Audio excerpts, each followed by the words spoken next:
If Denmark has been on your work destination list, you need to pause, because as of January 2026, Denmark has quietly made it harder, more expensive, and more restrictive for foreign workers to move there, and most people still don't realize how big these changes actually are. Today, I'm breaking down exactly what changed, who is affected the most, and what you should do before you make any plans.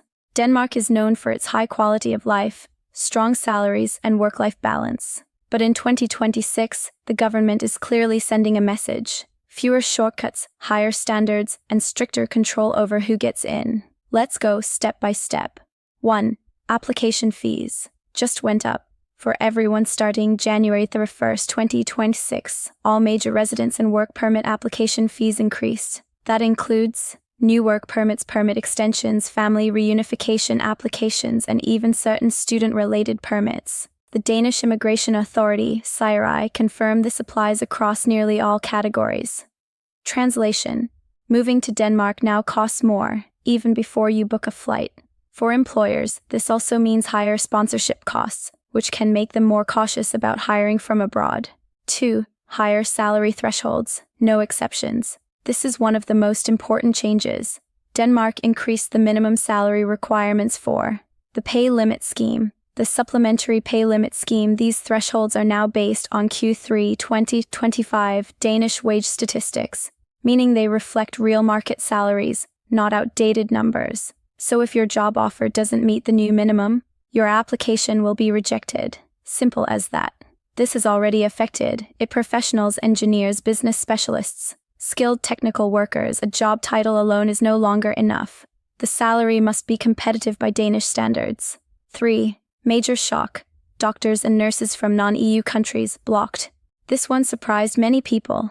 If you're a doctor or a nurse from outside the EU, Denmark has suspended new permits until the end of 2026, unless you already hold Danish authorization or qualify under a completely different skilled worker route. You cannot apply right now. This is a serious freeze and shows how selective Denmark has become in healthcare recruitment.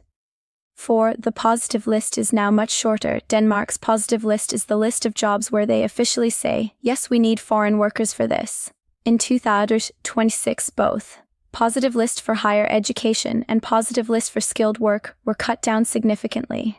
Many professions were removed because Denmark no longer sees a shortage or the job had been listed for the maximum allowed time. If your occupation was removed, you cannot apply under that scheme anymore. No appeal. No workaround. 5. Who is hit the hardest? Let's be clear. If you are non-EU, from Asia, Africa, the Middle East, or Latin America, you are feeling these changes the most. EU and Nordic citizens are protected by freedom of movement, but everyone else now faces higher costs, higher salary barriers, fewer job options. Students in non-state approved institutions are still under strict rules. Limited work rights. No post-study job search permit, difficult family reunification, and none of that is changing in 2026. 6. Are there any good news? Yes, a few. Here are the small but important positives. If you already have a work permit and you are applying for an extension under the same job and conditions, you may not need to meet the new salary thresholds. SIRI will assess you based on the rules that existed when you were first approved. That's a big relief for people already inside Denmark. Family reunification is still open. Yes, the fees are higher, but the income, housing, and documentation rules remain the same. So if you qualified before, you likely still qualify now. Some work is still permit-free. Short-term activities like conferences, trade fairs, corporate meetings can still be done without a work permit, within limits. Denmark hasn't closed the door completely, but it has narrowed it. 7. Why is Denmark doing this? Officially, the government says processing costs have increased, wage data has changed, and administrative capacity is under pressure, but the timing is interesting. These changes were finalized just after Denmark ended its EU Council presidency in late 2025, during which several immigration tightening measures were introduced. In simple terms, Denmark is rebalancing its immigration system. Fewer low-margin applications, more control, higher quality intake. 8. ETIAS is also coming in late 2026. On top of Denmark's rules, the EU is launching ETIAS later this year. ETIAS is not a visa but mandatory travel authorization for visa-free nationals. For short stays up to 90 days, if you plan to visit Denmark or any of the 30 participating countries, you will need ETIAS approval before you travel. Important: ETIAS does not allow you to work. It does not replace a residence permit. It only allows you to travel.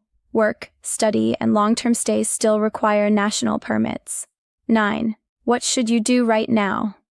If you're planning to work in Denmark in 2026, here's the reality. You must double-check the new positive lists. Verify your salary meets the updated thresholds. Ensure your job contract is detailed and compliant.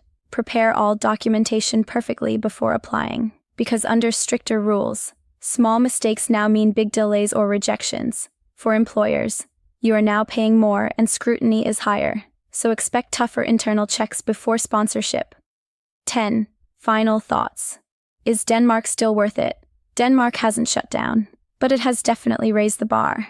If you are highly skilled, well-paid, and in an in-demand profession, Denmark can still be an excellent option. But if you were relying on borderline salaries, easy schemes, or outdated information, 2026 is going to be a wake-up call. If you want accurate, up-to-date immigration news without the hype, make sure you subscribe and follow for daily global updates. And if you're planning a move to Denmark or Europe in 2026, drop your question in the comments. I read them all. See you in the next update.